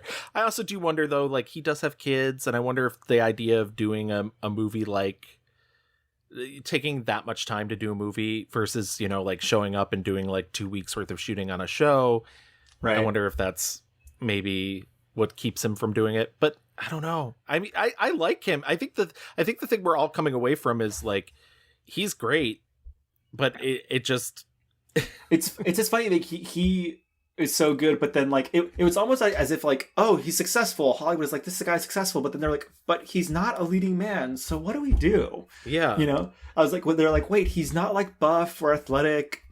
He's just kind of a charming everyman that can't sell, our big budget things that we want to make. So what do we do with this guy? And he was just I don't know. And this kind of was kind of floating through this career. It's funny, in his book, he talks so much about how this thing, the Brat Pack of it all, kind of trapped him and defined him and made him a superstar to a generation of people. And kind of how it was just inescapable, right? His entire career is that. But he's but I'm an old man now. I that is so far behind me, and it really has so little to do with what I'm really passionate about now. So yeah, I don't know that if we've ever had someone on an episode about someone whose career has really taken a left turn, somewhere else, who was truly a megastar. Yeah. We've talked about people before who were stars that wish they could be character actors. But I don't think that's even him. I don't think he the times that he's delved into it, he's been good. I mentioned that movie Stag, where he finally does puts on the fake teeth and but I don't think that was where his passion was either. I don't think he's I want to, it's the Artful Dodger of it all. He's I don't mind being a secondary lead, but I'd rather be behind the scenes. I'm glad, Kate, you picked Andrew, because I had a lot of blind spots from his career. But also there was, you said, some gems that really were so surprising to me, because I was after watching Dream Man, I was oh, a lot of these movies look like they're going to be this. And a lot of them were, but there are some that just, dead funny. This shocked the hell out of me, and it's just kind of a shame that people never gave him a chance to do more things like that, and maybe he's just kind of over it, and fuck Alec Baldwin, you don't want it enough. Fuck you, dude. What does that even mean? You don't want it enough. There's enough problems with Alec Baldwin anyways, but I just think it's funny that would be the thing that he would be oh, you don't want it enough, and it's but yeah, I think Andrew McCarthy's attitude and personality is not the fucking Alec Baldwin involved. He's not a schmoozer. When he's saying, he's I was on set, I wasn't really talking to these people. I was part of the Brat Pack because I was in the movie. I was not really their friends. He was friends with Rob Lowe from a movie before the Brat Pack. Right. It's he really kind of got sucked into this tornado, but then spit out. And he landed in Ireland, where he married a lovely woman and wrote a book about it. So good for him. Good for Andrew McCarthy. I mean, I think that wraps him up perfectly, and only the best to him. And I do once again really hope that we maybe get a movie out of him or something. Yes, but he's still young. He's still young. Oh yeah, very young. Thank you so much, Kate. Thank you for bringing Andrew McCarthy to the table. I'm so happy. We're going to give you a moment now to plug anything that you want, anything your heart desires. Where can people find you online, and where can they read your stuff? People can find me mostly on my Twitter account, which is my name, but missing an E in the middle. So it looks like Kate Erbland. Kate Erbland. Yeah, I made the mistake 13 years ago when I signed up for Twitter. Ew. And I've just kind of rolled with it. And then obviously you can read my stuff on IndieWire.com, and you can read everything else from our wonderful film and TV teams. Excellent. We love that. Again, truly, thank you for coming on. We love having just like so thoughtful and fun. I'm so glad Gavin was like, Kate's like a real critic, and I really trust her. And I love that you came here and said, Weekend at Bernie's, Oscar. I can only be me. Thank That's God. Thank God. And we're here to talk to you about Oscar-nominated Mannequin, okay? Get into it. But if you do want to find us online, you could always contact us on our Twitter at The Mixed Reviews. We're on Facebook, just type in The Mixed Reviews. You can email us little love notes by writing to us at reviewsmixed@gmail.com. We're also on Instagram, just type in the_mixed_reviews.